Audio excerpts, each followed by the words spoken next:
depois de quase 4 anos, ReZero finalmente está de volta com sua terceira temporada e com o seu primeiro episódio tendo 1 hora e 30 minutos. E pra variar, esse episódio terminou com o anime praticamente gritando que está de volta depois de tanto tempo. E pra falar sobre a volta do anime, eu decidi trazer um vídeo falando das diferenças da novel pro anime, falando das mudanças e também dos cortes que acabaram tendo na adaptação. Só quero avisar que infelizmente eu acabei fazendo esse vídeo muito em cima da hora e também acabei adicionando tudo o que eu consegui nesse meio tempo. Eu tive que reler o mais rápido possível que eu tive, o volume 16, e eu também nem ao menos consegui ler todo ele. Então, caso esse vídeo não esteja de uma qualidade tão boa assim, me desculpa. Mas chega de desculpas e também enrolação e bora começar com esse vídeo. Bem, essa informação não foi necessariamente cortada, ela só não acabou sendo muito aprofundada mesmo. Depois da reunião com o Joshua, a gente vê o Subaru e o Garfield fazendo companhia ao Otto, que se embebedou de tanto que ficou estressado com a imprudência da Emilia e do Subaru, já que eles queriam ir pra Pristela para conseguir com a Anastasia um cristal pro Puck, só que isso aí claramente tem cheiro de armadilha. Nessa cena, o Subaru acaba dizendo que o Otto se tornou um oficial de políticas internas da chapa da Emilia. Como ele recebeu educação formal de uma família de comerciantes e tinha experiência como um comerciante viajante, ele era alguém calculista e perspicaz, o que o tornava uma excelente adição à chapa da Emilia. O problema é que nenhum Otto sabe como ele chegou àquela situação, e muitas vezes ele se recusava em se ver como oficial de políticas internas da chapa, por mais que ele praticamente tivesse ocupado esse cargo. E o Subaru e o Garfield, por saberem que eles são bem imprudentes e causam bastante estresse no coitado, eles sempre reservam um tempo para escutar todas as reclamações e frustrações do Otto para que ele não acabe enlouquecendo. Além disso, também tem uma cena em que o Otto diz que não pretende ocupar esse cargo para sempre, já que ele ainda tinha o sonho de se tornar um grande comerciante. Só que, sinceramente, ele sabia que sem ele, aquela chapa podia desmoronar a qualquer momento. Por isso, ele continuava os ajudando, mostrando que por mais que ele quase arranque os cabelos dele, ele pretende continuar ajudando seus amigos. Outra cena ainda nessa pequena reunião deles é que, enquanto o Otto desabafava, o Garfield estava escrevendo uma carta para sua avó Ryuzo, ou pelo menos tentando escrever, porque a letra dele era horrível. E o Garfield até diz que mesmo se ele escrevesse com a mão esquerda, a Ryuzo conseguiria entender o que ele escreveu. Isso para mostrar a conexão que eles acabaram criando, por mais que também não fosse algo para se orgulhar. E caso ele não mandasse as cartas, a sua avó iria cobrar dele. A Frederica também não era diferente do seu irmão, ela também escrevia cartas para sua avó. A diferença era que o Garfield fazia isso praticamente todos os dias, chegando ao ponto de que a Ryuzo tinha uma montanha de cartas. Mas, por mais que ela tivesse uma quantidade gigantesca de cartas e a letra de um deles não fosse muito boa, ela guardava todas elas como se fossem seus tesouros preciosos, mostrando o quanto ela amava os seus netos. Por falar em Ryuzo, ela não estava na mansão onde toda a chapa da Emilia estava. Atualmente, ela residia na Vila Alan, que fica perto da antiga mansão do Roswell. A razão disso era que ela tinha o dever de dar um cotidiano às 24 cópias da Ryuzo original. As cópias, infelizmente, acabaram sendo libertadas do santuário e largadas ao mundo em um estado inocente como um bebê. Por conta disso, Ryuzo acreditava que sua função era ensinar a vida a elas e estava longe de seus netos por conta disso. E, infelizmente, a ideia de viver junto de seus netos tinha que ser adiada. Mas isso pelo menos mostra a responsabilidade que ela decidiu assumir. Agora, saindo da reunião que o trio acabou tendo, vamos para a pessoa que acabou sendo o mestre do Subaru durante esse time skip. Seu nome é Clyde. Ele é um mordomo que serviu a casa Matters por um bom tempo, e depois dos eventos do santuário, ele foi trazido para a chapa da Emilia por Roswell, e foi ele quem supervisionou o treinamento de Subaru durante esse time skip de um ano. Ele inclusive acabou aparecendo na segunda temporada, só que ele apareceu quase como um figurante. Eu duvido que quem tá só no anime lembre da aparência dele. Muito do que eu falei não é dito nesse volume, mas serve para vocês o conhecerem um pouquinho. A única coisa, entre aspas, relevante sobre ele é que é dito mais de uma vez, é que para variar, ele gosta de garotas jovens. Gosta tanto ao ponto do Subaru se preocupar em deixar a Petra na mansão enquanto ele ia pra Pistela. Então, sim, o mestre do Subaru, infelizmente, é um cara que não dá pra deixar andando por aí sem supervisão.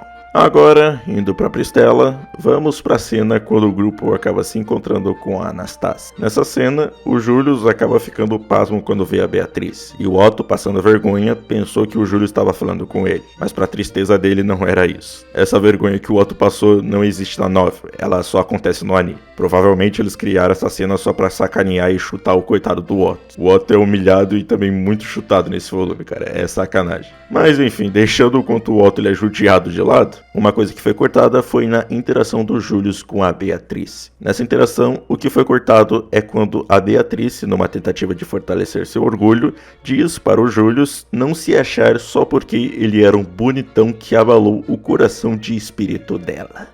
Ela disse exatamente isso. E ao escutar isso, o Subaru fica em choque também puto, porque do nada o espírito dele parecia ter alguma atração ao cara que ele ainda não vai com a cara. E quando a Beatriz tenta se corrigir, ela fala que o valor de um homem não tá no seu rosto, e sim na força de espírito. O que só piorou a situação e deixou o Subaru mais puto ainda com o Julius. E calma, antes que vocês achem que a Beatriz realmente se sentiu atraída ou se apaixonou à primeira vista pelo Julius, relaxe, não é bem isso que vocês acham. Acontece que isso é feito da bênção que o Julius tem, que é a bênção de atração de espíritos, que eu acho que o nome já é autoexplicativo. Mas para não deixar de explicar, essa bênção permite a ele ver, falar e ser amado pelos espíritos. Mas isso não quer dizer que sem esforço os espíritos vão gostar dele.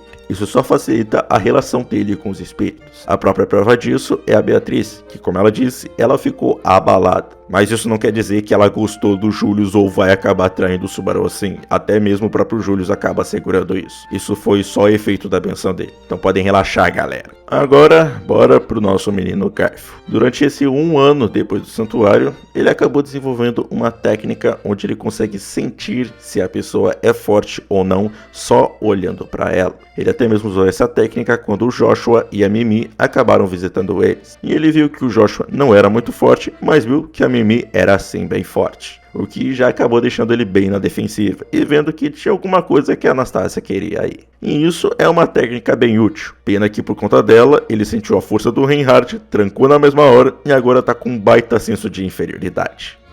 Parece que habilidades úteis também podem acabar sendo um incômodo às vezes. Porque pelo menos no anime, como mostrou, o Garfield não precisou nem mesmo olhar pro Reinhardt. Só do Reinhardt ele tá ali, o cara já trancou na mesma hora. Ainda falando do menino Garfield, a cena dele alucinando com a Elsa, salvando as crianças e encontrando a sua mãe, não é exatamente um material original, mas não é material do volume 16, que é o volume que esse primeiro episódio adaptou. Toda a cena até o encontro com a mãe dele aconteceu só no volume 17, que é o próximo volume que o anime vai começar a adaptar. Como eu disse, essa não é uma cena que foi adicionada ou cortada, eles apenas colocaram mais cedo essa cena. Provavelmente porque seria meio anticlimático botar uma cena dessas no meio de tanta desgraça que tá pra acontecer daqui pra frente. Agora, como último acontecimento modificado, temos o encontro do Subaru com a Liliana. No anime, aquela foi a primeira vez que eles se encontraram, mas na novel eles já se encontraram uma vez, porém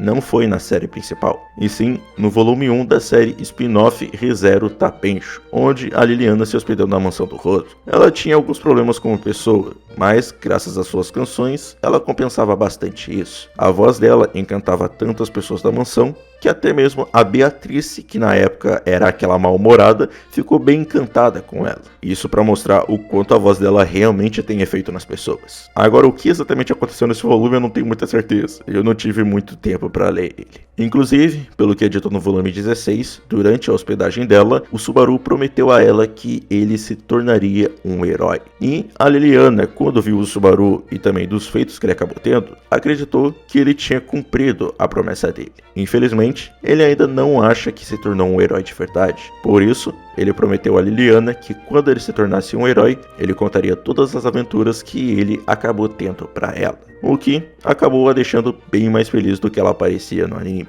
pois isso acabou sendo uma promessa entre eles e também ela poderia acabar inserindo todas essas histórias dele nas músicas dela. A diferença da novel pro anime realmente não é tão gritante e muito menos afeta a história, mas eu acredito que é algo interessante de saber. Enfim, essas foram as mudanças e também cortes que acabaram tendo da novel pro anime. eu acredito que esse vídeo não pegou nem 10 minutos, já que não tem tanta informação quanto eu gostaria que tivesse. Eu fiz esse vídeo só pra não ficar uma semana sem postar nada, e também porque eu não queria fazer review de um episódio de 1h30 só falando do que aconteceu nele, sem saber do que falar a mais. Eu sei lá, eu não gostaria de fazer isso. E, infelizmente, eu tive que fazer esse vídeo na correria, também tive que improvisar muita coisa, e eu não pude saber tudo o que foi cortado ou modificado. Eu não tive tempo pra ler de novo o volume 16, porque, bem, teve problemas aqui no Rio Grande do Sul, e eu tô me matando tentando terminar Mushoku Tensei. Que eu pensava que eu ia terminar um pouquinho antes, ao ponto de poder reler o volume 16, mas acabou não acontecendo.